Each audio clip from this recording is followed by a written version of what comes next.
Guys, bonjour à toutes, bonjour à tous. Édouard Montaz, directeur de l'enseignement de Sean Clément en Europe. Comment allez-vous aujourd'hui avec ce merveilleux soleil, enfin de retour? Alors, je viens vers vous aujourd'hui parce que c'est une vidéo qui va être une vidéo très importante pour 99, pour ne pas dire presque 100% d'entre vous qui a regardé mon travail depuis quelques temps maintenant. Je vois évidemment, quand certains d'entre vous viennent me voir, des progrès considérables, des joueurs qui swingent vers la cible, qui ont une trajectoire en tête, donc ça c'est merveilleux. Je vois des hanches qui commencent à beaucoup tourner, beaucoup plus qu'avant, et de très belles choses. Maintenant, il y a une chose qu'on doit aborder aujourd'hui, c'est votre grip. Et je vais vous expliquer aujourd'hui ma vision entre le grip faible, entre un grip faible et un grip fort, ou même entre un grip neutre et un grip fort. Alors, quand vous voyez, on va dire, l'instruction moderne, vous voyez en général, enfin c'est ce qu'on m'a expliqué à l'époque où je ne connaissais pas Sean Clément, c'est vous posez la face de club square vers une cible, vous vous alignez, jusqu'à là tout va bien, et la position que vous voulez adapter avec un club de golf, avec un bon grip, c'est de voir quand vous êtes au-dessus de la balle, en général, 1 à 2 phalanges. Donc voilà le genre de grip que j'ai pu avoir au début de ma carrière de joueur de golf. Ça choque très peu de gens au visuel, mais moi maintenant, aujourd'hui, ça me choque énormément. Donc si je vous vois arriver avec un grip comme ça, je sais d'ores et déjà, avant même que vous swingiez votre club, qu'il va y avoir des compensations. Que vous allez être obligé de faire quelque chose avec la face de club pour la ramener square.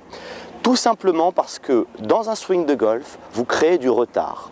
Et si vous démarrez avec une face de club square ici et un grip neutre ici, d'accord, donc position de main neutre, face square, et que vous allez vers une cible, donc là je vais vers ma cible, je prends mon backswing, mon focus est toujours sur ma cible, je vais vers ma cible, toujours vers ma cible. Dans cette zone ici, mon cerveau s'en rend compte inconsciemment, ma face de club est dynamiquement beaucoup trop ouverte.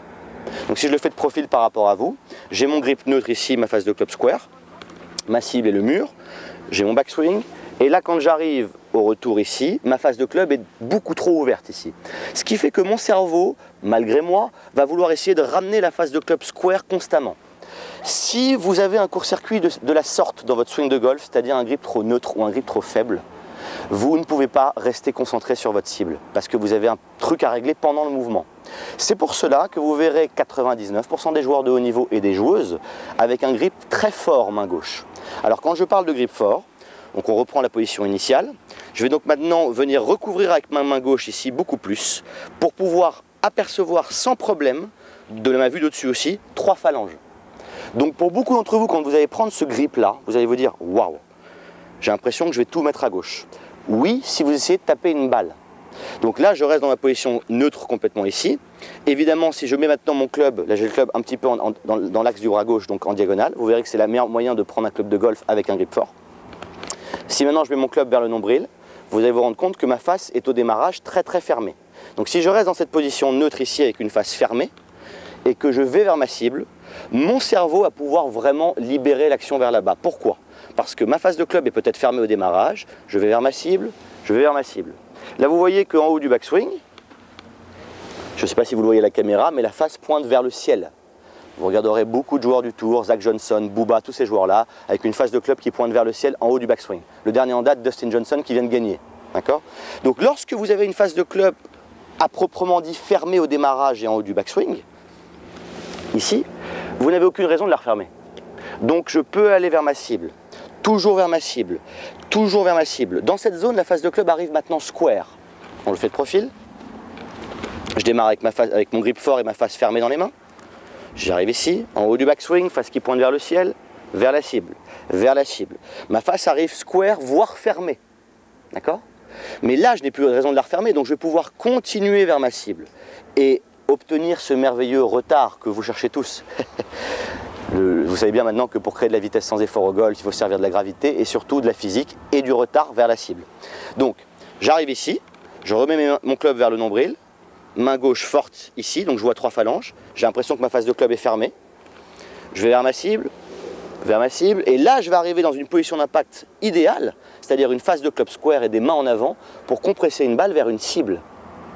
Donc si vous avez un grip faible, face de club square au démarrage, main neutre sur le club, vous allez arriver, si vous ne faites rien, avec une face dynamiquement très ouverte.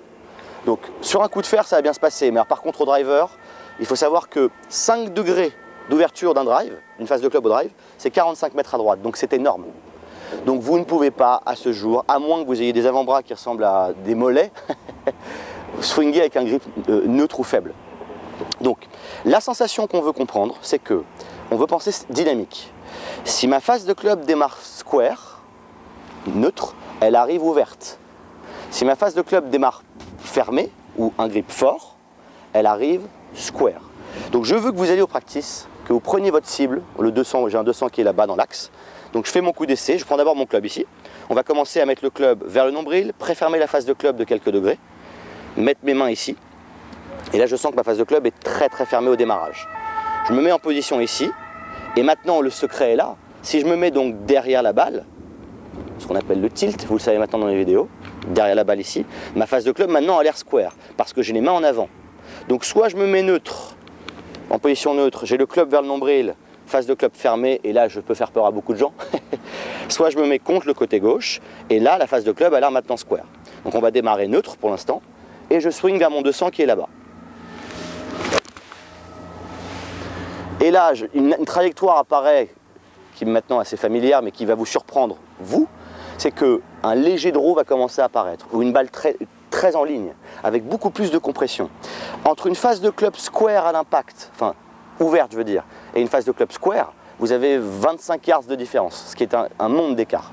Donc pour ceux d'entre vous qui cherchez plus de puissance, qui cherchez un meilleur contact de balle, une meilleure compression de balle, un meilleur release vers la cible, alors que vous êtes déjà concentré vers la cible, c'est que votre face de club est forcément dynamiquement ouverte.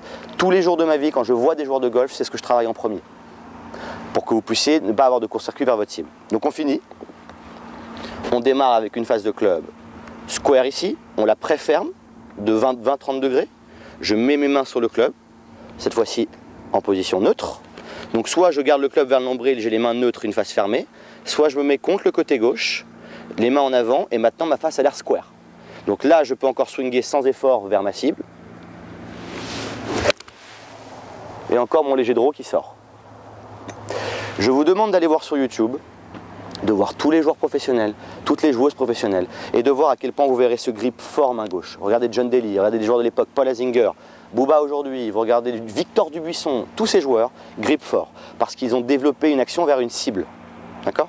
Travaillez là-dessus, si vous avez des questions, n'hésitez pas. Je vais revenir à mon avis avec une deuxième vidéo pour encore plus finaliser sur ce grip fort, et je veux vous voir sur le practice avec un grip fort et non pas avec un grip faible. A très bientôt sur YouTube.